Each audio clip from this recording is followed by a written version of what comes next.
Hallo und herzlich willkommen zurück. Wir sind Yvonne und René. Unsere kurze Winterpause in Deutschland ist beendet und es geht wieder nach Namibia, wo unser Toyota HZJ 79 und die Eroberung neuer Länderpunkte schon sehnsüchtig auf uns wartet. Unterwegs seit Februar 21 leben wir unseren Traum, Afrika auf eigene Faust und ohne Zeitlimit zu bereisen. Kommt einfach mit und begleitet uns. Der Regen begleitet unsere Ankunft. Hier sind wir in der Halle von Andreas und Christine im Elisenheim. Und hier stehen auf dem Hof, nicht in dieser Halle alleine, aber auf dem Hof 85 Autos. Wird der anspringen? Klar springt er an. Er springt nicht, weil ich nicht geglüht habe. Eingelegt. Es schnurrt wie's Lotschen. Das muss man sagen, das ist hier schon hier toll. Wir haben das Auto hier in Elisenheim, haben wir das hier abgestellt. Da steht das schön in der Halle. Und dann kriege ich es auch noch frisch gewaschen, kriege ich es wieder. Vollkommen übermüdet geht es jetzt. Ich muss mich auch noch räuspern, habe keine Stimme mehr. Geht's jetzt nach Windhoek rein? Wir waren einkaufen.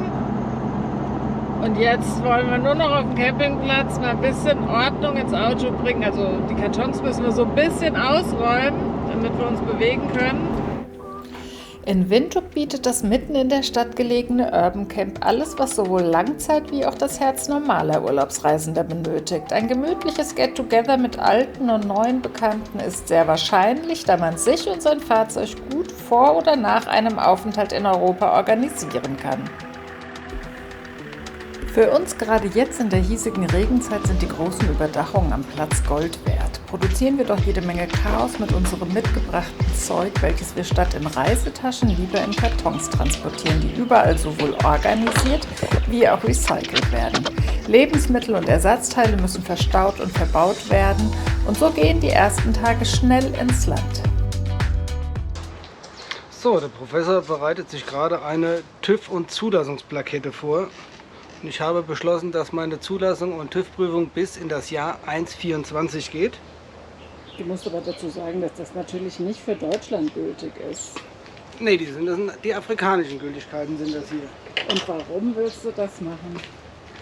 Weil wir regelmäßig an Checkpoints wollen die immer eine Plakette auf der Scheibe sehen, weil die Locals hier immer so Plaketten auf der Scheibe haben mit irgendwas drauf. Für was es da ist, weiß ich noch nicht.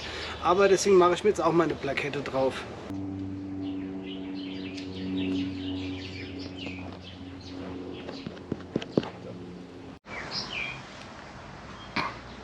Was machst denn du da? Feuerlöscherprüfung. So, der hat jetzt auch schon mal bis 2/24 ist der geprüft. Als ich hier eben gesaugt habe, hat hier das Ding hier voll ausgeschlagen und damit ist quasi die Unterdruckprüfung bestanden. Das heißt, das Gerät ist noch dicht und es kann nichts entwischen sein.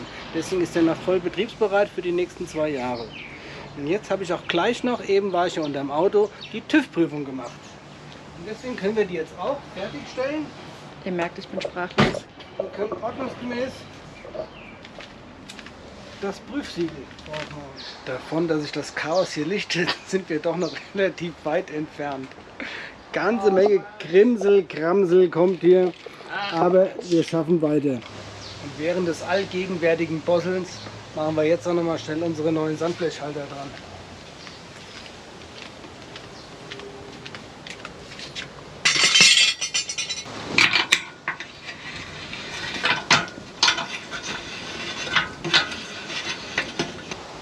Und Ich bin kein provisorischer Sandblechhalter, falls du das gerade sagen willst. wenn die Assistentin schon so gut hält, dann kann sie die Dinge jetzt auch gerade noch runternehmen. Ach ja. So. So ist der Plan. So war der Plan und so funktioniert's. Und jetzt gucken wir mal, ob das alles so passt, wie wir uns das vorstellen. Da bin ich ja mal gespannt.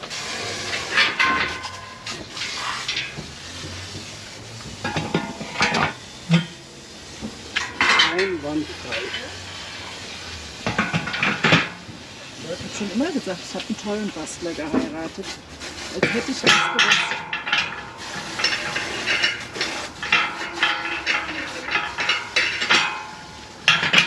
würden ja auch zur Not mehr reinpassen, oder? Ja, aber ich habe es jetzt extra eigentlich nur für 2 gemacht. Sehr gut. Tipptopp.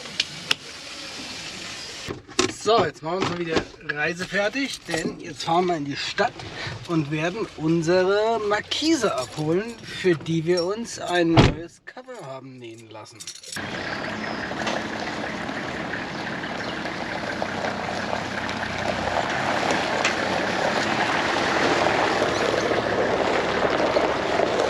Gräber Upholstery. Und da ist unsere tolle neue Markise. Hüll. Das sieht doch super aus.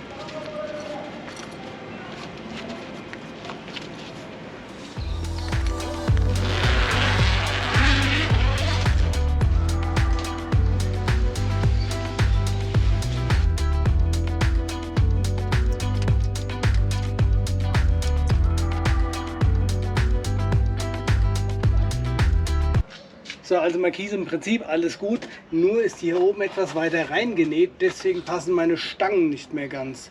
Aber jetzt bohren wir hier einfach 2 neue Löcher oder auf jeder Seite 1 und dann kann dieser Einrastnupsi an einer anderen Stelle einrasten und dann passt das wieder da oben rein. Eigentlich ganz simpel. Das machen wir jetzt noch schnell.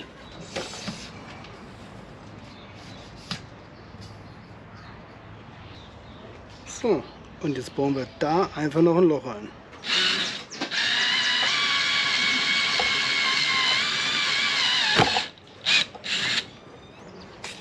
Einwandfrei, Sitz, wackelt und hat Luft.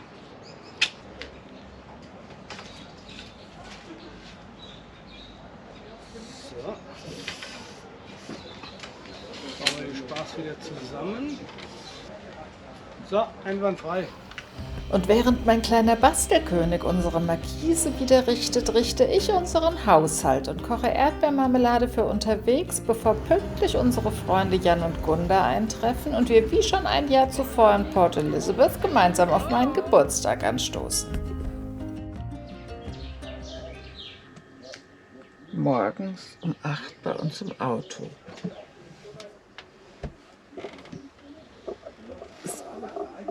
Existiert noch nicht so viel Lebensfähigkeit.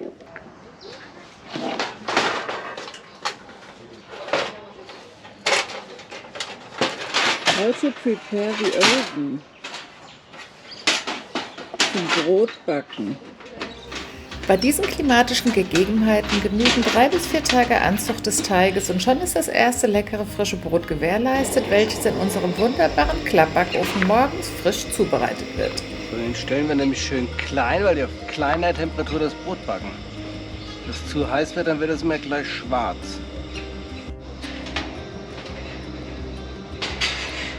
Die Zeit rennt.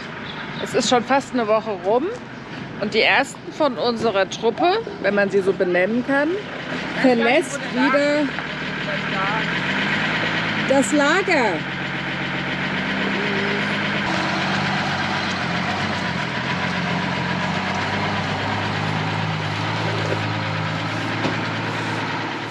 Heute mache ich mal ein kleines Upcycling von so einer alten Tasche. Baue mir nämlich daraus, baue ich mir eine Tasche für mein Fernglas.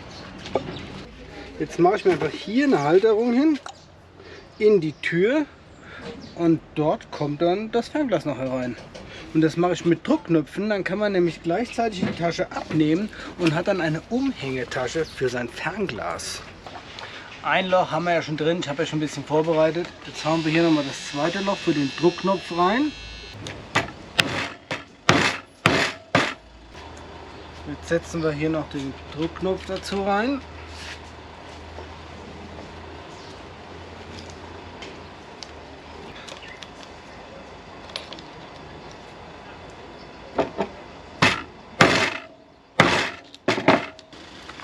Tipptopp, 1, 2 Druckknöpfe. So, jetzt machen wir die Gegenstücke noch in die Tür rein. Position des Gegenstückes.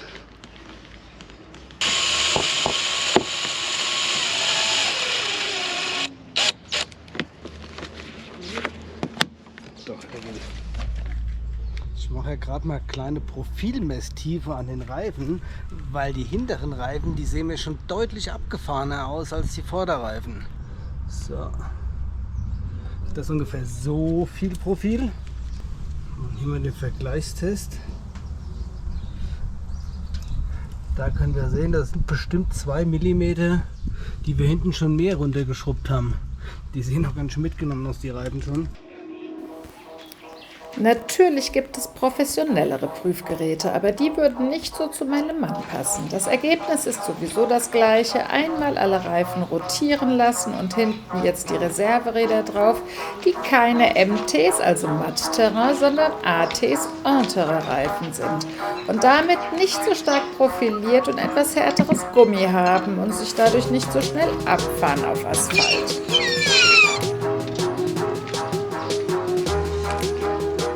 Gucken wir uns mal so einen Reifen an. Ich glaube, die Reifen haben jetzt, die müssten so gute 15.000 bis 20.000 Kilometer drauf haben. Mehr auf keinen Fall. Ich müsste theoretisch mal genau nachgucken. Aber die leiden schon. Wenn ich das hier mal so anguckt. Aber das war halt auch eine ganze Menge fiese Steinfahrerei. Da freut sich so ein Reifen nicht besonders. Job ist gemacht. Pellen sind drauf. Eben hören wir gerade von den Nachbarn, dass die irgendwo in einem Flussbett stecken geblieben sind im Schlamm. Und ich mache meine ATs drauf, mache meine guten MTs runter. Ob das klug war, das werden wir noch erleben. Ja. Letzte Amtshandlung, Wasser tanken, bevor es dann jetzt endgültig losgeht. Wollen wir nicht noch hinten den Tank machen? Ja, noch die letzten Liter. Es geht los. Wir verlassen den Campingplatz in Windhoek und machen uns auf den Weg nach Osten. Zuerst werden wir Botswana queren, relativ zügig wahrscheinlich. Und danach geht es in den Kruger-Nationalpark nach Südafrika, bevor wir dann die Strände Mosambiks erobern werden.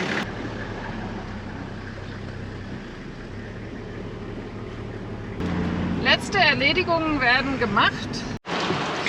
Es regnet total dolle. René wollte jetzt hier nach einer Schraube für unsere neuen Sandblechhalter schauen. Und durch den Regen ist er jetzt hier gegen so eine Garagenhalterung quasi gefahren, wie auch immer man das nennen kann. Und das ist zum Glück nicht ganz so schlimm, aber uns ist jetzt hier von der SOC, genau, von unserer Lüftung von der Toilette, ist jetzt das Plastikteil abgefallen. Mal gucken, jetzt läuft natürlich da auch der Regen rein. Das ist nicht so ideal, aber das macht halt ganz viel Pipi vom Himmel. Jetzt haben sie noch nicht mal das Ersatzteil, was er gewollt hat. Ich habe das Auto kaputt gefahren. Jetzt bin ich froh, dass ich das nicht war.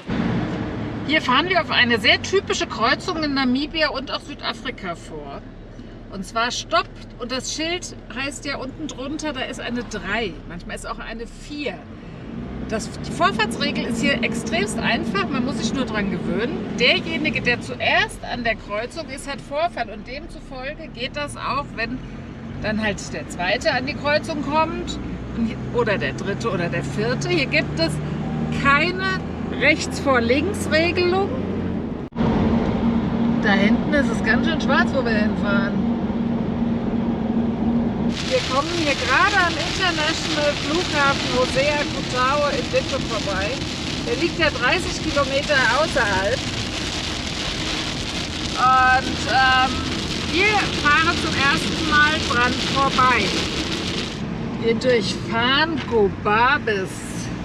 Hier waren wir vor 15 Jahren schon mal.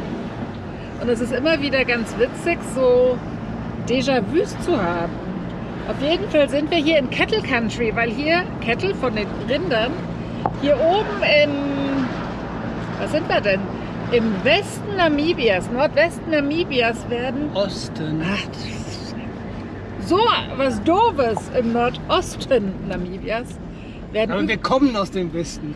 Wird, glaube ich, 3/4 der Rinderzucht. Aber da vorne links müsste jetzt auch irgendwo der Metzger kommen, wo wir vor 15 Jahren eingekauft haben. Meat, da ist er. Neben Mr. Price.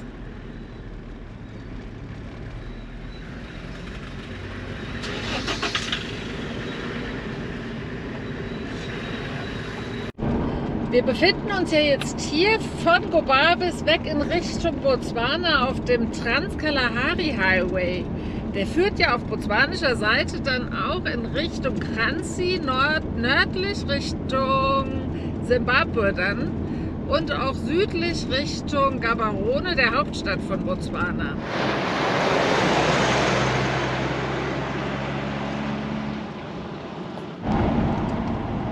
Das sind jetzt die letzten Meter Namibia und vor uns liegt die Grenze.